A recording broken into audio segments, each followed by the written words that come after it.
Jogging కి వేళాయరా, ప్రకృతిలోకి పయనమవ్వరా. పూర్తి వివరాలకు చదవండి రేపటి సాక్షి హైదరాబాద్ ఎడిషన్. సాక్షిగా పోలవరం ప్రాజెక్టుపై చంద్రబాబు అబద్ధాలు చెప్పారు.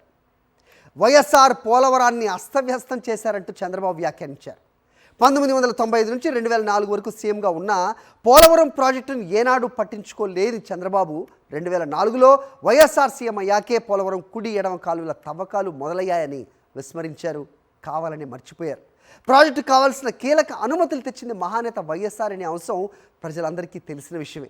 పోలవరం బాధ్యత కేంద్రానిదే అంటూ విభజన చట్టంలో ఉన్న తన వారికి కాంట్రాక్టుల కోసం కేంద్రం నుంచి ప్రాజెక్టుల పనులు తెచ్చుకున్న విషయం కూడా తెలిసిందే.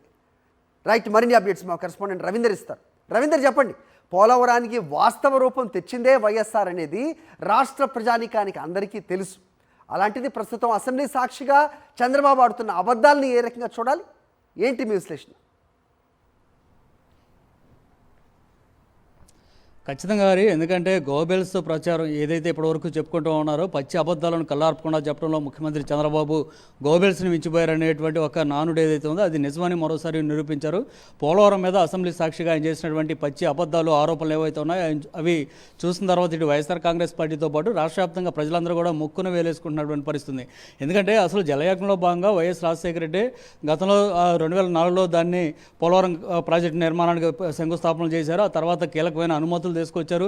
కుడి ఎడమ కాలువలు రెండు కూడా 4,000 కోట్ల నిధులతోటి ఆయన అప్పట్లోనే పూర్తి చేసినటువంటి కార్యక్రమం. ఇదంతా రాష్ట్ర వ్యాప్తంగా ప్రజలందరికీ తెలుసు. కానీ అసలు పోలవరం ప్రాజెక్టుని పూర్తి స్థాయిలో అస్తవ్యస్తం చేసిందే వైఎస్ రాజశేఖర రెడ్డి అంటూ అసెంబ్లీ సాక్షిగా చేసినటువంటి ఆరోపణలు, విమర్శలు ఏవైతే ఉన్నాయో చంద్రబాబు నాయుడు దాని మీద రాష్ట్ర వ్యాప్తంగా ప్రజలు విస్తుపోతున్న పరిస్థితి కనిపిస్తుంది. వాస్తవానికి అంతకంటే ముందు అంటే 1995 నుంచి 2004 వరకు ఏకంగా 9 సంవత్సరాల పాటు ముఖ్యమంత్రిగా చంద్రబాబు ఉన్న సమయంలో కూడా కనీసం పోలవరం ప్రాజెక్టును నిర్మించాలన్నటువంటి ఒక ఆలోచన కూడా చేయలేదు. అధికారులతో సమీక్షలు కూడా నిర్వహించినటువంటి చంద్రబాబు ఇప్పుడు పోలవరం ప్రాజెక్టు ఒక దశకు వస్తున్న నేపథ్యంలో ఎక్కడ ఆ క్రెడిట్ అంతా వైఎస్ఆర్ కుటుంబానికి వస్తుందో అనేటువంటి ఒక అనుమానంతో, భయంతో ఈ విధంగా ఆరోపణలు అయితే చేస్తున్న పరిస్థితి అయితే కనిపిస్తుంది. వాస్తవానికి గతంలో కరోనా సమయంలో కూడా 2 సంవత్సరాల పాటు ఇంట్లో నుంచి ప్రజలు బయట రాని సమయంలో కూడా ఇతర రాష్ట్రాలకు సంబంధించినటువంటి కూలీలను తీసుకొచ్చి ఇక్కడ ఆ పోలవరం ప్రాజెక్టులను త్వరితగతిన పూర్తి చేసినటువంటి ఘనత వైఎస్ జగన్ది.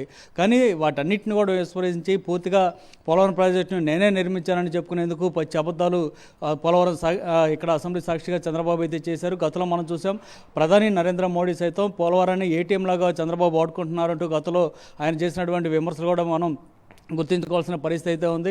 కేవలం ఆ రాష్ట్ర విభజన సందర్భంగా విభజన చట్టంలోనే పోలవరం ప్రాజెక్టును నిర్మించాలని కేంద్ర ప్రభుత్వం అప్పట్లోనే డిసైడ్ అయినప్పుడు కూడా దాన్ని తన అనుయాయులకి ఇచ్చుకునే దానికోసం మళ్ళీ రాష్ట్రం చేతిలో తీసుకొని దాన్ని ఎంత జీవోత్సవంగా మార్చేసినటువంటి పరిస్థితి కూడా రాష్ట్ర వ్యాప్తంగా ప్రజలు చూస్తున్నారు.